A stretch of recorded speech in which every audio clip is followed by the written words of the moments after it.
Don't freeze-dried cheesecake bites sound divine? They are. I made them before, and with the Easter holiday coming up, I think I'm going to freeze-dry some more just for a little sweet treat to give away. So, like I said, I did this before, so I'm just going to boot up my machine, and we will start our process. This is my small Harvest Right freeze dryer, and I'm just going to power it up, and we'll see this little screen go live. I have it plugged in, by the way. Oh, that light. Come on. There we go. Alrighty, it's booting up here. Shouldn't be too much longer. Then you can kind of see what the screen looks like that I'm going to be working with. All right, we're going to customize.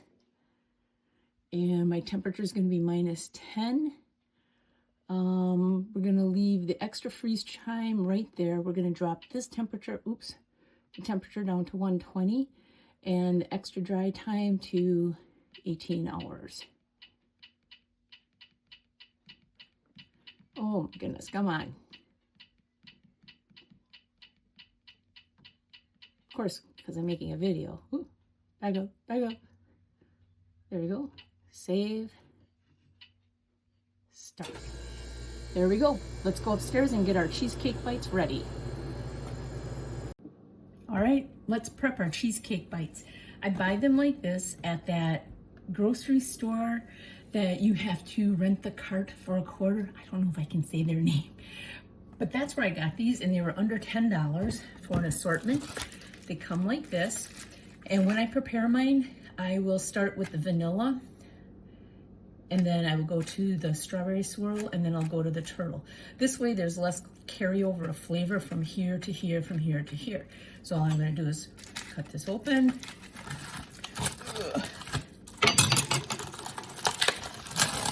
Like this.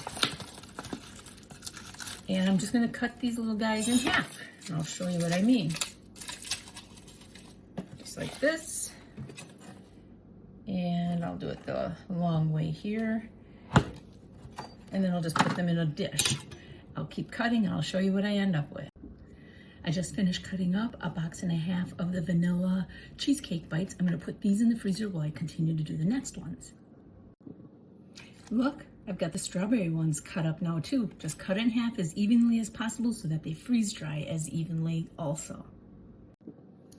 Just finishing up the turtle cheesecake bites. Cutting them in half. They're in 1-inch squares. Like that. Then I'm gonna put these in the freezer while my freeze dryer comes to temp. That's where we are so far. We are back. I've got the plain vanilla cheesecake bites, strawberry swirl, and turtle. So what I do I have 4 trays. And I'm gonna try to just kind of put these out kind of like, I think I did 4 rows. Yeah, I did it in rows going 4 across. So I'm just gonna quickly do this. Like I said, I separate out the flavors just because of the way I package things. Then nobody can say, oh, they didn't give me strawberry. So anyway, that's what I'm gonna do here. I'll show you what it looks like when I'm all done. I decided to put them in rows of 3. So there's the strawberry swirl, the plain, the turtle, and then this is just the odds and ends of stuff that didn't fit on each of those trays. So let's get them into the freeze dryer. Here we go. These trays, they have parchment paper on the bottom. You don't have to use parchment paper. I just choose to do that. Look at that.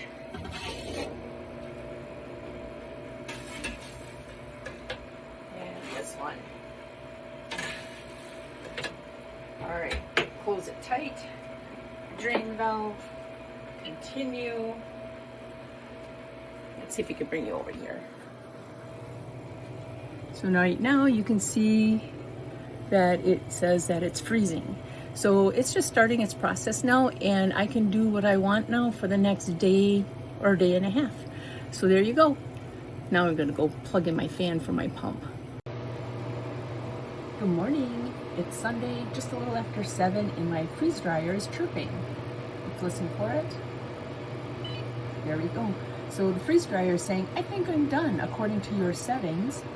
And those are my items, so we are going to take them out of the freeze dryer and get them packaged up. Just going to open my drain valve.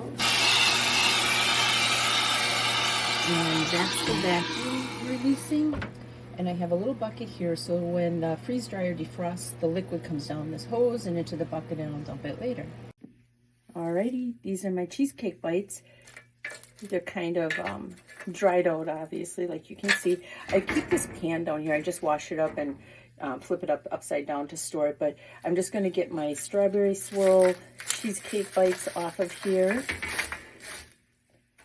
I don't want to really wreck the graham cracker crust part, but I always put them onto a tray because that helps cool them down. This freeze dryer just started chirping, so the trays are just warm, like bath water warm. It's not hurting my hands to touch at all. You can kind of see some little oily spots. That's from the fats from the cream cheese in the cheesecake bites. And I'm just gonna take the rest out. I'm just gonna show you real quick. Food can explode in the freeze dryer, so you can see that little hole there.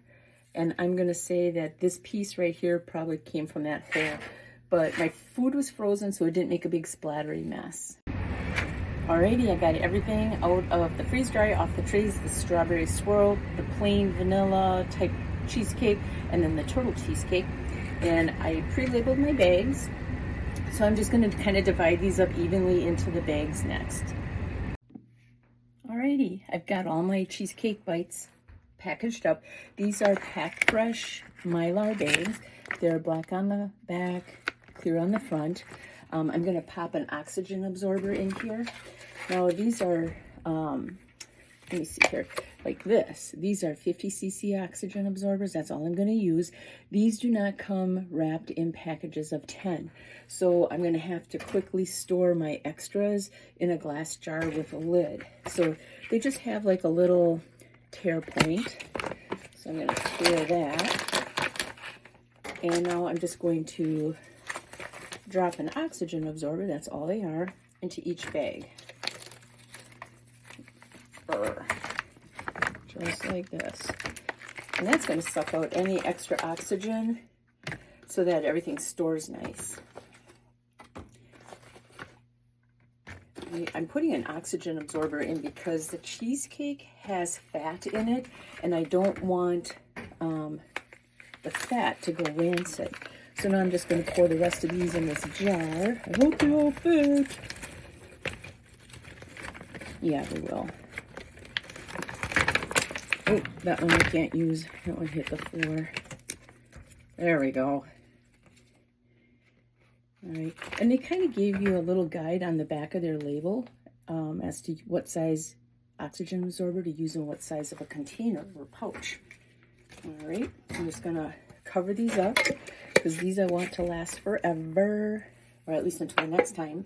And then I'm just going to seal these up and squish some air out. These are kind of fragile, so I don't want to like squeeze the bag because I don't want them to really break. But I am going to show you here real quick. This is one of those that had the blowout. So I'm just going to do a taste test, and you can kind of hear the crunch, and this is normal. I don't want to say it's got a chalky flavor, but you can definitely tell the moisture is taken out. It's really good. So good. So if you're ever offered a cheesecake bite that's been freeze-dried, this is all it is. So I'm going to close these up, and I'm going to take them upstairs, and I'm going to heat seal them across the top.